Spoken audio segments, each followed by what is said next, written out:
Voilà, mes amis, on reprend comme chaque dimanche notre cours de Tanya, un minuscule résumé pour reprendre la notion qui a été expliquée la semaine dernière, vraiment une nekuda, ça veut dire vraiment un point. Avant de descendre dans ce monde, on fait jurer l'homme et on lui dit soit un tzaddik et ne soit pas un rachat. Tout a été expliqué dans les détails dans le cours de la semaine dernière. Et je veux juste revenir sur la notion de tzaddik parce que le Rav va continuer à en parler, le Admour Hazaken. Comme on l'a expliqué, le tzaddik n'est pas un homme qui ne fait que étudier, que prier. Ce n'est pas un serviteur de Dieu dans le sens quelqu'un qui est complètement enfermé dans un monde spirituel. Le tzaddik, la preuve, Yosef ha-tzaddik, le seul qui est appelé tzaddik, c'est Yosef, parce que Yosef était dans ce monde. Yosef a dirigé l'Égypte pendant 80 années, il était en prison pendant 12 ans, il n'est jamais tombé. Le tzaddik est celui qui est dans ce monde et qui ne tombe pas. Celui qui n'est que dans le monde spirituel n'est en aucun cas un tzaddik. C'est un bon juif, au maximum, mais pas plus que ça. Pourquoi ? Parce qu'encore une fois, pour être un tzaddik, d'ailleurs dans le mot tzaddik, il y a le mot tzedek qui veut dire justice, tu dois être confronté à ce monde et te comporter comme un homme juste. À ce moment-là, on peut t'appeler un tzaddik comme Yosef ha-tzaddik. Et donc, on va continuer le texte et l'Admour Hazaken dit Ach ha'inyan, pour comprendre. Ki ine matzinu b'Gemara e chalukot. La Gemara divise l'humanité et en priorité le peuple d'Israël en 5 catégories. Je vais d'abord lire et après on expliquera. Il y a celui qu'on appelle tzaddik vetovlo, un tzaddik dont la vie est une vie bonne. Ça veut dire que d'une certaine manière, il n'a pas d'épreuve, il n'a pas de difficulté. Bien qu'on verra par la suite que le Admour Hazaken va expliquer les choses plus en détail, mais pour l'instant, comme je l'ai dit dans le premier cours, le Admour Hazaken prend énormément de temps pour rentrer vraiment dans les détails les plus profonds. Donc on est obligé de suivre son chemin. Et donc j'explique les choses à notre niveau pour l'instant. Donc on a, première catégorie, le tzaddik vetovlo, c'est-à-dire un homme qui est injuste, donc qui vit dans ce monde, qui n'est pas enfermé dans une illusion spirituelle. Il vit dans ce monde, vetovlo, et tout ce qu'il fait, tout ce qu'il touche réussit. Après, on a la deuxième catégorie, tzaddik veralo, un tzaddik qui a beaucoup d'épreuves, beaucoup de difficultés dans ce monde. Deuxième catégorie. Et tout de suite, il explique les deux premières catégories. Qu'est-ce que c'est le tzaddik dont la vie réussit et le tzaddik qui a des difficultés. J'ai sauté. Il y a le tzaddik vetovlo, tzaddik veralo. Après, il y a le racha vetovlo. Un homme extrêmement méchant, mais tout lui réussit dans la vie. Sa vie est une parfaite réussite. Troisième catégorie. Et maintenant, la quatrième catégorie, racha veralo. Un rachat qui a de grandes difficultés dans sa vie. Et enfin, la cinquième catégorie, le benoni, ça veut dire quelqu'un qui n'est ni vraiment tzaddik, ni vraiment rachat. Il est entre les deux, il s'appelle benoni. Benoni veut dire celui qui est entre toutes les 4 premières catégories. Donc je résume les 4 premières catégories et je vais bien sûr devoir les expliquer, à notre niveau bien sûr. Il y a le tzaddik vetovlo, l'homme qui est impliqué dans ce monde et tout lui réussit. Tzaddik veralo, l'homme qui est impliqué dans ce monde, mais il a de grandes difficultés. Après, il y a le méchant vetovlo, un méchant pour qui tout réussit. Le méchant veralo, le méchant qui lui aussi a de grandes difficultés. Et enfin, le benoni. Bien sûr, on va voir que le Baal HaTanya va se concentrer énormément sur la notion de benoni, mais on le verra plus tard. À notre niveau, je vais commencer à expliquer. Alors, qu'est-ce que c'est tzaddik vetovlo ou tzaddik veralo? Comment, s'il est tzaddik, comment peut-il avoir des difficultés? Comment peut-il avoir des épreuves? Alors, il faut savoir que dans l'homme, il y a 2 dimensions. La dimension extérieure, qui est l'action, Est-ce que je tombe? Est-ce que je ne tombe pas? Et il y a la dimension intérieure qui est la pensée. Ça veut dire, est-ce que je pense à de mauvaises choses et malgré tout, je suis suffisamment fort pour ne pas tomber? Et c'est exactement à ce à quoi fait allusion nos maîtres. Tzadik vetovlo, c'est un homme qui est arrivé à se parfaire au point que non seulement il est absolument hors de question qu'il puisse tomber dans une tentation, une femme, l'argent, etc. Il ne tombera pas, mais même au niveau de ses pensées. Il a complètement, on pourrait dire, maîtrisé ses pensées au point que même s'il voit une belle femme qui essaye de le séduire, il n'y a aucun contact. Ça ne réveille en lui aucune mauvaise pensée. Et donc il est parfait au niveau de son extériorité et de son intériorité. On lui propose une somme énorme d'argent en échange d'une signature corrompue sur un contrat, etc. Ça ne lui vient même pas à l'idée de signer par rapport à cet argent. Je m'excuse de le dire, dans un autre domaine, si quelqu'un rentrait chez moi le Shabbat et me disait « Regarde, je te donne 1 milliard d'euros et appuie sur l'interrupteur ou transgresse Shabbat », je vous dis très sincèrement que je n'aurais même pas besoin de me poser la question, le faire ou pas le faire. C'est nul et complètement nul. Pour moi, profaner Shabbat, c'est des milliards de fois plus important que 1 milliard d'euros. Donc, on peut me proposer 1 milliard d'euros, j'aurais même pas, on pourrait dire, une tentation qui va me venir à l'esprit. Parce que pour moi, Shabbat est au-dessus de tout. Et donc, rien ne pourra me faire tomber le Shabbat. Alors, ça c'est déjà, j'oserais dire, plus facile, parce que c'est déjà quelque chose de très spirituel. Mais quand tu es dans le monde matériel, tu es un homme d'affaires, et qu'on te propose 1 million d'euros en échange d'une certaine corruption, et que tu n'as même pas la pensée de te dire je le fais pas, et puis finalement tu ne le fais pas, mais tu as quand même eu la pensée je le fais pas, ça veut dire qu'au niveau de ton intériorité n'est pas parfaite. Parce que si ton intériorité était parfaite, même l'idée de le faire ou de ne pas le faire ne serait même pas montée à ta pensée. Alors maintenant on va expliquer. Comme je l'ai dit, le tzaddik vetovlo, pourquoi il a une grande réussite dans sa vie? Parce qu'il s'est complètement transformé sur le plan de son extériorité, mais aussi sur le plan de son intériorité. Rien ne peut attaquer son cerveau. Il a des barrières, des murailles fortes. Toutes les tentations de ce monde ne peuvent pas atteindre son cerveau. En échange du fait que cet homme-là a travaillé, parce que pour arriver à être un homme qui domine son extériorité, il ne tombe pas physiquement, et qui domine aussi son intériorité, ce qui est le plus difficile, il faut qu'il ait travaillé pendant des années, des années, des années. Et quand il arrive à ce niveau-là, Hachem le récompense. Et donc, je vais poser quelques questions après, on verra que ce n'est pas si simple que ça. Pour l'instant, j'explique les choses à un premier niveau. Et donc, Hachem le récompense et toute sa vie va être une réussite parfaite. Pourquoi? Parce qu'il a travaillé pendant des décennies pour être un homme que même une séduction ne va même pas atteindre son cerveau. Qu'est-ce que c'est le tzaddik veralo? Le tzaddik qui a des épreuves, des grandes difficultés. Il est tzaddik au niveau de son extériorité. C'est-à-dire que rien ne pourra le faire tomber. Mais au niveau de son intériorité, c'est pas si simple que ça. Je vais donner un exemple simple tout à l'heure, dans quelques instants. Au niveau de son intériorité, s'il voit une belle femme qui essaye de le séduire, c'est pas évident qu'il n'aura pas une tentation intérieure. Il ne tombera pas, puisqu'il est tzaddik. Donc il ne tombe pas. Mais au niveau de son intériorité, c'est déjà plus difficile. Quelqu'un va venir lui proposer 1 million d'euros pour une certaine corruption. Il aura une pensée, je le fais pas. Il ne le fera pas. Mais il aura malgré tout une faiblesse au niveau de son intériorité. Alors c'est lui qu'on appelle tzaddik veralo. Alors pourquoi Hachem lui envoie des épreuves? Justement, Hachem lui enverra des épreuves jusqu'à ce qu'il arrive à purifier son intériorité. Encore une belle femme, encore de l'argent, encore ci, encore ça. Parce que le tzaddik sait que plus il aura des épreuves, et plus il va justement pouvoir développer, dévoiler toutes les forces qui sont cachées en lui pour arriver à un point où aucune tentation, aucune corruption ne lui parlera.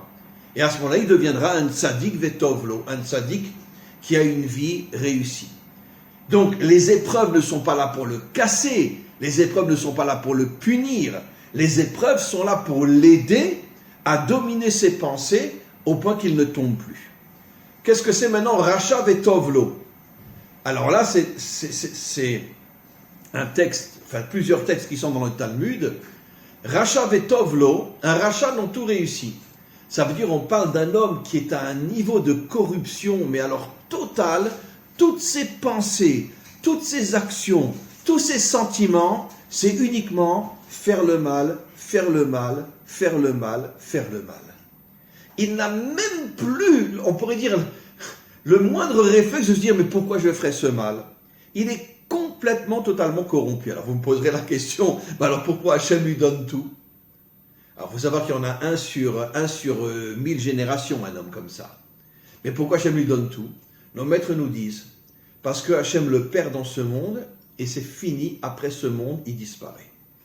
Donc Hachem, justement, pour le tromper encore plus, lui donne tout. Comme ça, il a l'impression que finalement, sa corruption, elle ramène tout ce qu'il veut. Mais ce qu'il ne sait pas, c'est que quand il mourra à 60 ans, 70 ans, 80 ans, son âme est complètement rayée, son corps est rayé, il ne vit plus. Ça veut dire qu'il n'y aura pas de résurrection, même pas il va en enfer. Même pas il va au Gehinnom, il est complètement rayé. C'est ce que disent nos maîtres, un homme qui n'a pas d'épreuve pendant 40 jours, bon c'est impossible, d'accord? Même l'enfer n'en veut pas. À qui nos maîtres font allusion? Justement à ce genre de Réchaïm, qui sont tellement tombés dans la corruption au point de ne plus avoir le moindre réflexe de dire allez, arrête, que finalement ces gens-là ne vivront que sur terre. Hachem leur donne la réussite dans ce monde pour les tromper, pour qu'ils continuent justement à être comme ils sont, pour qu'ils ne se rendent pas compte que finalement, dans quelques années, ils disparaissent entièrement, ils ne vivront plus. Qu'est-ce que c'est le rachat veralo? Un rachat qui a des épreuves, un méchant qui a des épreuves. C'est quelqu'un qui a au moins, au niveau de son extériorité, il fait du mal, mais au niveau de son intériorité, il est mal dans sa peau. Ah, pourquoi j'ai accepté cette signature? Oh là là, pourquoi j'ai trompé ma femme? Pourquoi ci, pourquoi ça? C'est-à-dire, il a des remords en lui. Il se sent pas bien en lui. Et donc, comme il se sent pas bien en lui, exactement comme ce que j'expliquais tout à l'heure, Hachem lui envoie des épreuves, pas pour le punir, pour l'aider, justement, à surmonter. Parce que comme Hachem voit qu'au moins au niveau de son intériorité, il a des remords, il a des regrets, il se pose des questions, même si au niveau de son extériorité il est tombé, je dirais la différence entre lui et le premier méchant que j'ai cité, c'est que lui en vérité il tombe plus parce qu'il est faible, il n'arrive pas à résister. Pas parce qu'il veut faire le mal comme le premier, et parce que c'est dur, c'est très dur. On lui propose 1 million d'euros pour une signature, et qui a la force de résister? Une belle femme vient et le séduit, et comment il a la force de résister? Donc, il ne tombe pas parce qu'il est, on pourrait dire, corrompu dans le sens le plus total du terme, parce qu'il est faible. Alors, qu'est-ce que fait Hachem? Hachem lui envoie des épreuves, pas pour le punir, pas pour le casser, pas pour le briser. Des épreuves qui vont l'aider justement à dévoiler toutes les forces les plus profondes qui sont cachées en lui, et il va les dévoiler, et peut-être qu'à force d'avoir des épreuves, un jour il arrivera à devenir un vrai tzaddik. Je vais donner un exemple. Yosef n'est pas devenu un tzaddik tout de suite. La première épreuve qu'il a eue avec Madame Poutifar, nos maîtres nous disent qu'à 1 millimètre près, il a failli tomber. Quand c'était un jour de grande idolâtrie, toute la famille est partie au temple. Elle a fait croire qu'elle était malade, elle est restée à la maison. Yosef, bien sûr, comme il n'était pas idolâtre, il ne va pas aller au temple non plus. Ils sont restés tous les deux. Elle lui a sauté dessus, elle l'a séduit. Il a craqué. Il s'est déshabillé, elle s'est déshabillée. Et au dernier moment, quand ils allaient vraiment être ensemble, il s'est retenu, il s'est enfui, au point de laisser même ses habits sur place, il s'est enfui. Il n'a même pas eu la force de prendre ses habits avec lui, tellement il a voulu s'enfuir pour ne pas tomber. Ça veut dire que son intériorité n'était pas encore parfaite. C'est pour ça que tout de suite après cette épreuve où son intériorité n'était pas parfaite, il va aller 12 ans en prison. Pourquoi il va 12 ans en prison? C'est une épreuve inimaginable, surtout il y a 4000 ans, 12 ans en prison en Égypte. Aujourd'hui, même en Égypte, on ne tient pas plus que quelques mois dans une prison. 12 ans en prison, pourquoi? Parce qu'Hachem lui a envoyé cette épreuve pour lui permettre de devenir un tzaddik gamour, un tzaddik total. Total. Et la preuve, en sortant de prison, il devient le dirigeant de l'Égypte. Ça veut dire qu'on voit qu'il a commencé comme tzaddik veralo, tzaddik avec de mauvaises pensées. Il ne tombe pas dans son extériorité, mais dans son intériorité, oui, il tombe, il s'est comme déshabillé. Et après, pour l'aider à s'en sortir complètement, Hachem lui donne 12 ans de prison dans des conditions catastrophiques qu'on ne peut même pas imaginer. Comme j'ai expliqué dans d'autres cours, il était très très beau. Et donc tous les hommes lui couraient derrière pour le violer. Et donc il a eu besoin d'une force inimaginable pour pas perdre la tête. Pendant 12 ans, on lui courait constamment derrière pour le violer, puisqu'il n'y avait pas de femme dans une prison, évidemment. Donc les hommes avaient besoin d'une aventure sexuelle, même avec un homme. Et comme il était extrêmement beau, tout le monde courait derrière lui. Vous imaginez l'épreuve, de quoi devenir fou. Mais il a compris que cette épreuve était pour l'aider à dévoiler en lui des forces inimaginables qui vont faire qu'il va devenir un vrai tzaddik. Au point que même son intériorité ne tombera plus jamais. Voilà. Donc, on a donné cet exemple de Yosef, on pourrait en donner beaucoup d'autres exemples. Il faut comprendre, mes amis, que personne ne peut tout de suite être tzaddik vetovlo, un tzaddik où tout lui réussit. La plupart commencent, on va dire, par être des fois faibles et tombés. Comme le roi Salomon a le courage de le dire. 7 fois l'homme tombe avant de se relever. 7 fois il tombe. Et donc on commence par tomber. Après on arrive à se renforcer, devenir tzaddik à l'extérieur, mais avec de mauvaises pensées. Et puis il faut peut-être 10, 30, 40, 50 ans pour devenir tzaddik vetovlo, pour devenir un tzaddik qui, même au niveau de son intériorité, il ne tombe plus. Alors maintenant, qu'est-ce que c'est le Benoni? La 5e catégorie. Je vais l'expliquer d'une manière très simple parce que dans le Tanya, ça va être expliqué d'une manière beaucoup plus profonde au fur et à mesure. Le Benoni, c'est quoi? Comme on le verra, c'est pas quelqu'un qui est moitié rachat, moitié tzaddik. C'est-à-dire des fois il tombe, des fois il tombe pas. On verra que le Baal HaTanya refuse cette interprétation. Le Benoni, c'est quelqu'un qui, dans son vécu extérieur, lui non plus, ne tombe pas. Ça veut dire qu'il arrive à surmonter les tentations. Mais d'un autre côté, à la différence du tzaddik qui lui aussi a une faiblesse intérieure, chez lui, il le vit d'une manière beaucoup plus dure. Beaucoup plus dure. Des fois, il se fait des reproches. « Oh, mais je suis bête, mais pourquoi j'ai refusé ces 10 millions d'euros pour une simple signature? Mais je suis vraiment un imbécile. Si on me le repropose, la prochaine fois, je signerai. » Sans doute, il ne signera pas, mais il est vraiment très perturbé dans son intériorité. Ça veut dire, au niveau de son extériorité, comme on le verra, il ne tombe pas. Mais au niveau de son intériorité, et des fois, il se dit, mais je suis taré, mais pourquoi je me suis privé de recevoir tellement d'argent, ou pourquoi je me suis privé de telle femme, etc. Après tout, je veux dire, bon, comme 99,9% des hommes d'affaires partout dans le monde, ils sont vont en Chine, ils sont vont peu importe où, trouvez-moi-en un qui ne va pas tromper sa femme. Le premier qui en trouve un, il a gagné. C'est impossible. Pourquoi? Parce que c'est un monde de débauche. Et donc, ça ne veut pas dire qu'il n'aime pas sa femme. Mais bon, il a envie de s'amuser. Au lieu de jouer aux cartes ou d'aller danser, il prend une fille et voilà. Et donc, le Benoni, bien qu'on va nuancer les choses par la suite, c'est quelqu'un qui, au niveau de son extériorité, ne tombera pas, mais au niveau de son intériorité, il est rongé en se disant, mais qu'est-ce que je suis bête, pourquoi je n'ai pas signé, pourquoi je n'ai pas été avec cette fille-là, etc., etc. C'est-à-dire, c'est pas comme le tzaddik qui, lui, se dit, mais comment j'ai pu imaginer d'aller avec cette fille-là? Comment j'ai pu imaginer que je serais prêt à signer pour avoir 10 millions d'euros? Ça veut dire que le tzaddik, c'est celui qui a une faiblesse au niveau de son intériorité, Mais sa question est, mais comment j'ai pu, ne serait-ce que quelques secondes, penser que j'irais avec cette fille-là? Tandis que le Benoni, c'est celui qui dit, mais qu'est-ce que je suis bête, mais pourquoi j'ai pas été avec elle, après tout? Je veux dire, ma femme ne me voit pas, je suis à 10 000 kilomètres de mon pays, et elle va jamais le savoir. Ou pourquoi j'ai pas signé pour avoir 10 millions d'euros? Pourquoi j'ai pas signé? Donc ça veut dire que le Benoni va se faire un reproche, mais pourquoi je suis pas tombé? À la différence du tzaddik qui se dit, mais comment j'ai pu avoir telle pensée? C'est ça la nuance qu'il y a entre le tzaddik Veralo et le Benoni. On continue. Alors, au Pirshu Bagmara, le Balatania continue et dit, dans l'Agmara on explique, qu'est-ce que c'est tzaddik Vetovlo?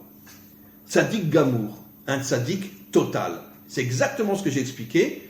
C'est un tzaddik qui est total au niveau de son intériorité et de son intériorité. Tzaddik Veralo, She'eno Gamour, ça veut dire qu'il n'est pas parfait. Il est parfait au niveau de son extériorité, il ne tombe pas, mais il n'est pas parfait au niveau de son intériorité, il a des faiblesses, bien que tout de suite il se reproche d'avoir eu cette faiblesse, mais il a des faiblesses, donc il n'est pas un tzaddik parfait. On continue. Ou Beraya Meimna, dans le Zohar, le Balatani rapporte une autre explication dans le Zohar, dans Parshat Mishpatim, qui dit Tzaddik Veralo. Qu'est-ce que c'est Tzaddik Veralo? Donc une explication très différente de tout ce qu'on vient de dire. She'ara, Shebo, Kafouf, Letov. Ça veut dire qu'il a du mal en lui, mais le bien en lui arrive à dominer le mal. C'est exactement ce qu'on a expliqué. L'explication est différente, mais le résultat est le même. Ça veut dire que le Tzaddik Veralo, un tzaddik qui n'est pas parfait, bien qu'il ne tombe pas, il a des forces de mal en lui, qui arrivent à lui faire avoir de mauvaises pensées. Mais tout de suite, le bien intérieur reprend le dessus et maîtrise le mal intérieur. Mais il a malgré tout du mal en lui. Tandis que le tzaddik vetovlo, le tzaddik parfait, il n'a même plus de mal en lui. Ça veut dire qu'il n'arrive même pas à comprendre qu'est-ce qu'on lui demande. Non mais ça va pas, non? Tu me demandes de signer un faux contrat pour 10 millions d'euros? Non mais tu me prends pour qui? Mais ça m'intéresse même pas. J'ai même pas besoin de me poser la question. Donc celui-là, on pourrait dire qu'il a complètement éliminé tout le mal en lui. Mais la grande majorité des tzadikim ont malgré tout du mal en eux, qu'ils arrivent à dominer, mais qui de temps en temps se réveillent et leur fait avoir de mauvaises pensées. On continue. Au Begmara, il rapporte un autre texte du Talmud, dans Masechet Brachot, qui dit Tzadikim yetzerara shoftam, Reshaim yetzerara, Tzadikim yetzera tov shoftam, Reshaim yetzerara shoftam, Benoniim zeveze shoftam. Alors une autre explication, on dit que le rachat, il est jugé par les forces du mal qui sont en lui. Ça veut dire juger, on va comprendre. Le tzaddik, il est jugé par les forces du bien qui sont en lui. Et le Benoni, il est parfois jugé par les forces du mal. Et il est parfois jugé par les forces du bien. Alors ici, bien sûr, il y a une question énorme à demander. Normalement, le texte aurait dû dire le tzaddik est attiré par les forces du mal. Le rachat est attiré par les forces du mal. Le tzaddik est attiré par les forces du bien, et les Benoni, des fois par les forces du bien, des fois par les forces du mal. La question est pourquoi shoftam? Pourquoi tu es jugé par les forces du mal? Quand tu es un rachat, ou tu es jugé par les forces du bien quand tu es un tzaddik. Alors, ce qu'il faut comprendre, toujours à un premier niveau, parce que, comme je l'ai déjà dit, on va rentrer au fur et à mesure beaucoup plus profondément dans ce texte fabuleux qui est le Tanya. Qu'est-ce que ça veut dire que le mal me juge ou que le bien me juge? En vérité, il faut comprendre, comme l'expliquent nos maîtres, que l'homme a été créé avec le libre arbitre. Ça veut dire que c'est Dieu qui a mis en l'homme le bon côté et le mauvais côté. Ce qu'on appelle en hébreu le Yetzeratov, le penchant du bien, Yetzerara, le penchant du mal. C'est lui qui nous a créés comme ça. L'homme n'a pas décidé dès le départ d'être mauvais. Malheureusement, l'homme a le libre arbitre, donc ça impose et qu'il ait deux forces en lui, une force mauvaise et une force bonne. Maintenant, je vais vous révéler quelque chose que dit le Talmud. En vérité, même si la force mauvaise me fait tomber, et je vais rapporter un texte dans quelques instants, en vérité, la force mauvaise, dans son fond intérieur, elle espère que je vais arriver à la surmonter. Nos maîtres disent une chose absolument incroyable dans le Talmud. Vous savez qui est devenu le plus grand ami, le plus grand défenseur de Abraham? Le Satan lui-même. Pourquoi? Parce que Abraham est arrivé toute sa vie à devancer, surmonter et faire tomber toutes les forces négatives qui voulaient s'opposer à lui. Et finalement, le Satan est venu devant Hachem et il a dit: ça, c'est un homme authentique. Avec tout ce que j'ai essayé de le faire tomber, il n'est jamais tombé. Ça veut dire qu'Abraham avait compris que toutes les forces du mal dans ce monde, on pourrait dire à leurs racines, elles sont là pour me permettre de monter. Parce que ce n'est pas le bien qui va me permettre de monter. Ben non, et évidemment que non, puisque face au bien, j'ai aucune force à développer pour me protéger.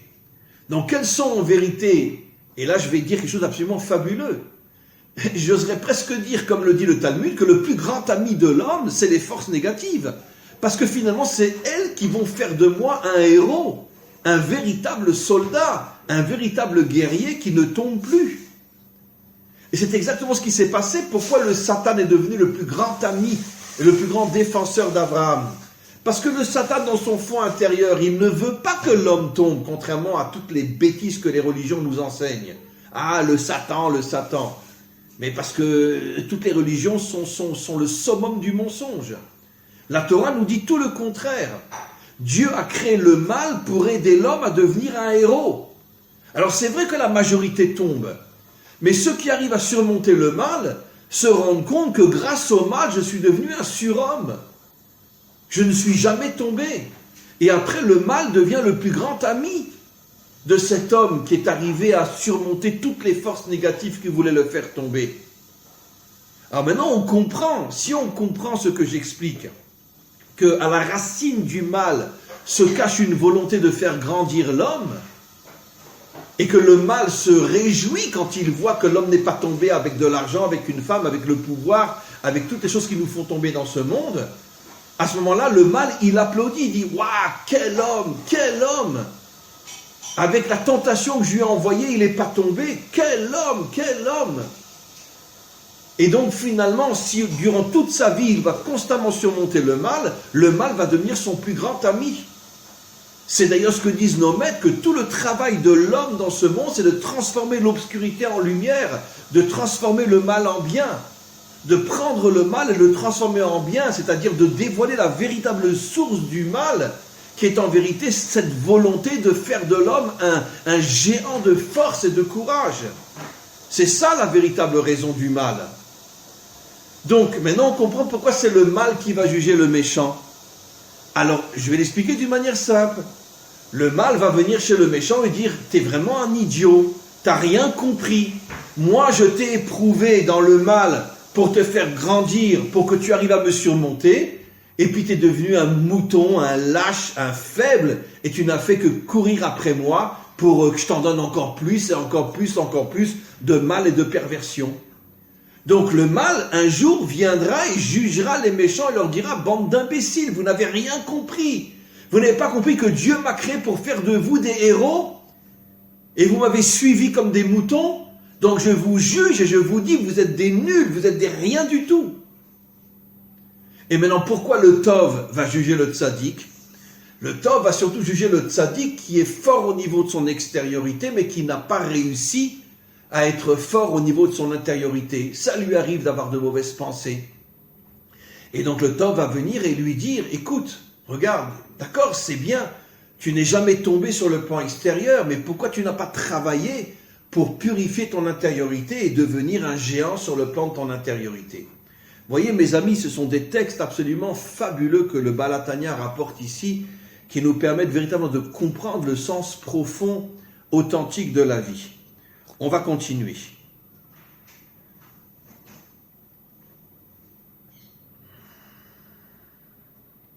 Amar Rabba.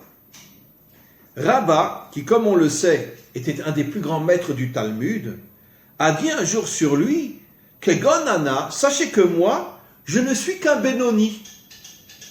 Je ne suis qu'un Benoni, c'est-à-dire je ne suis pas du tout un tzaddik, je ne suis pas un rachat, mais je suis pas un Benoni, mais je suis qu'un Benoni. Son élève, Abaye, est venu, lui a dit, mais comment tu oses dire que tu es un Benoni? Pourtant, Loshavik Marchai Lechol Bria, si toi tu es un Benoni, alors tous les autres sont des Rechaïm. Parce que toi tu es un homme immense. Comment tu peux te nommer Benoni? Si toi tu es Benoni, alors toute la population c'est des Rechaïm. Comment tu oses dire ça?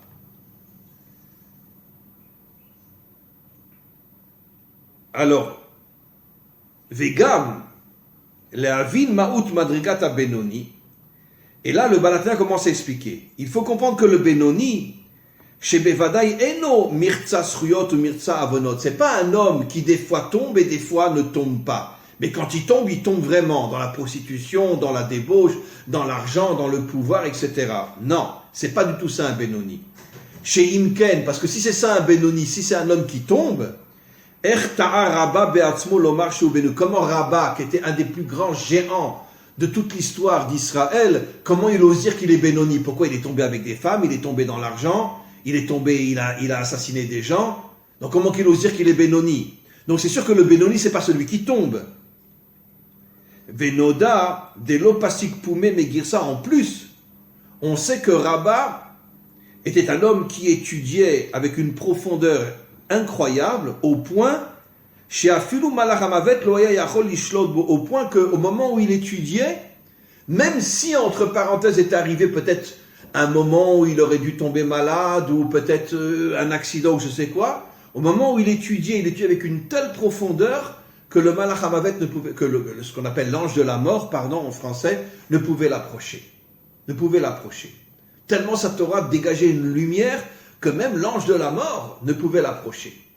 Donc c'est clair que Rabba, quand il dit « je suis un Benoni », ne fait absolument pas allusion à quelqu'un qui tombe avec des femmes, avec de l'argent, avec la corruption, avec etc., etc. C'est absolument impossible.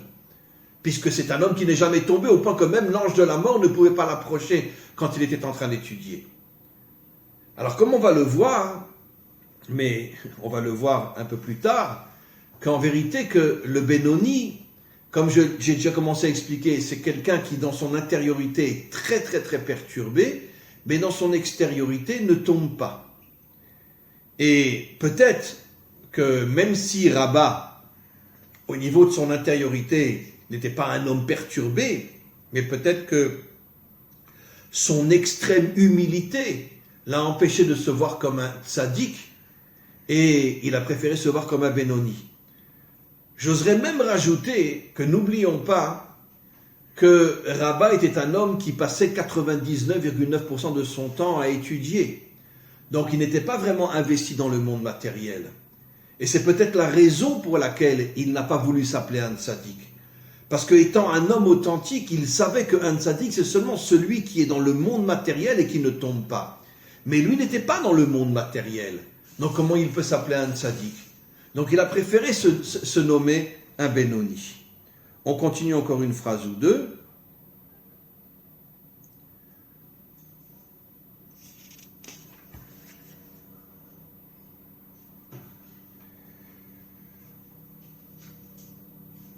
Je ne lis pas tout, parce que bon, il y a des passages, parce que si je lis tout, on en a pour 100 000 ans. Donc, je vais...